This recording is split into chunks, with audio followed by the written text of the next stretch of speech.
Since the onset of the Russia-Ukraine war, the US and the UK have worked in tandem to support Ukraine through different UK Prime Ministers, Boris Johnson, Liz Truss, and the current incumbent Rishi Sunak.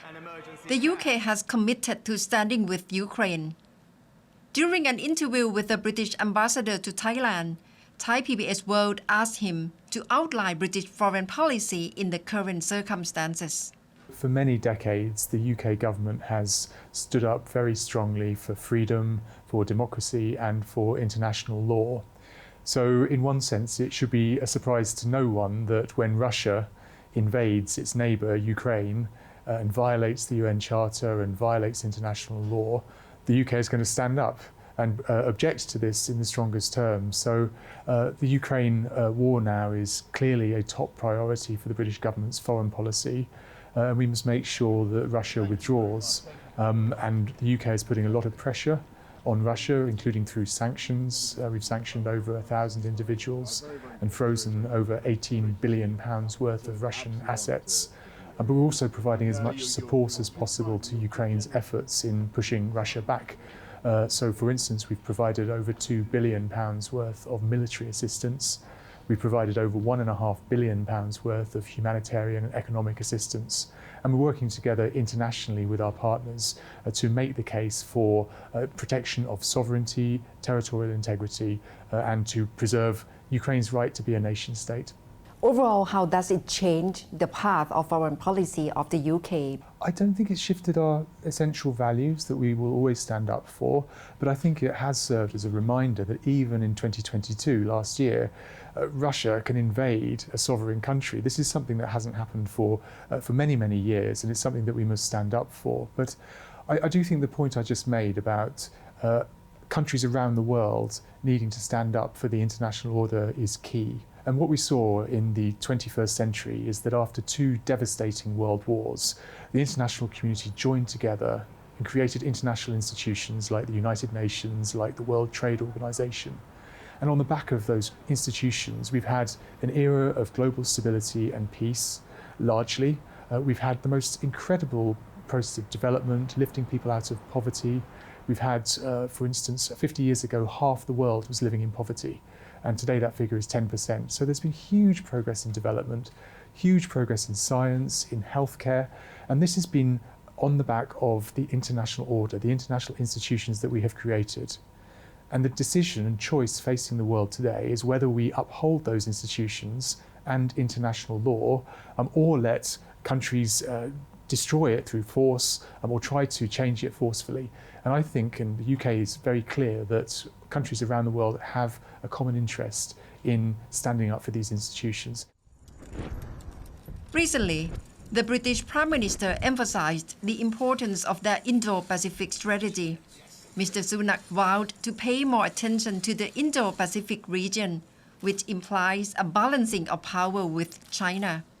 But of course, the UK is also right now paying so much attention to Indo-Pacific strategy.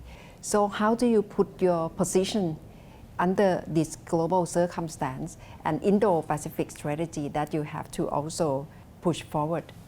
Yeah, I think the background to our Indo-Pacific strategy is that we recognize that the Indo-Pacific region is central to driving economic growth in the years ahead, but also in preserving regional and global security.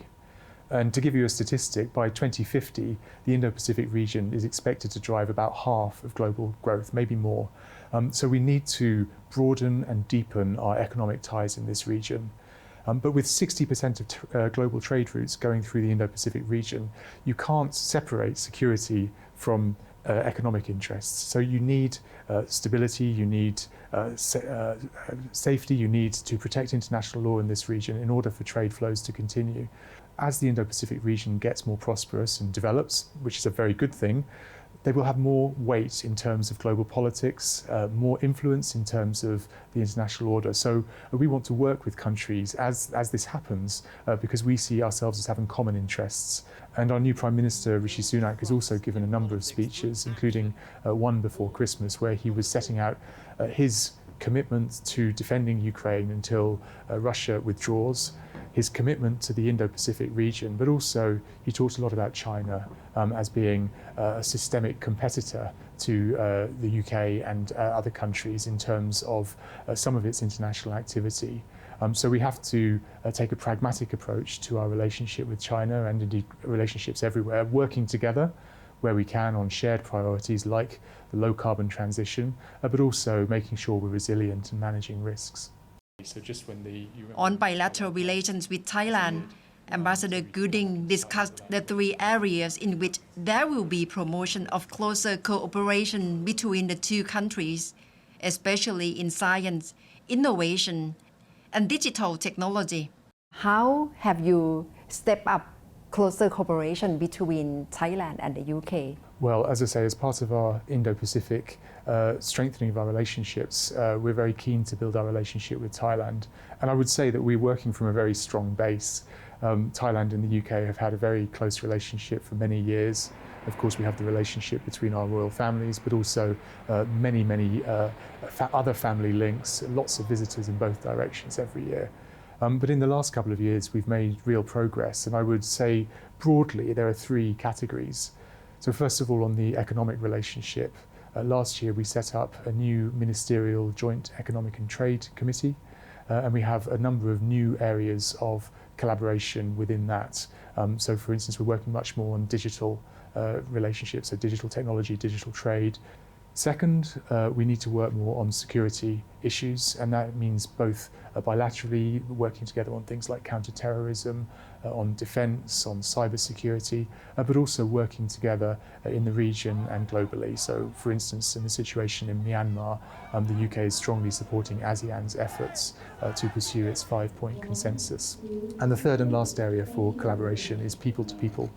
Where I'd like to see many more contacts between our ministers, between our parliaments, between our universities, more tourism. We've got large numbers of British nationals arriving in Thailand already. I think it was 90,000 last month. We welcome more Thai visitors to the UK, and of course education. As the UK is committed to broadening partnerships in the Indo-Pacific region, Thailand is among the countries which will have to be prepared in terms of the balance of power between the Western Alliance and China against a backdrop of confrontation in geopolitics on the global stage. Natha Gomonwadin reporting for Thai PBS World.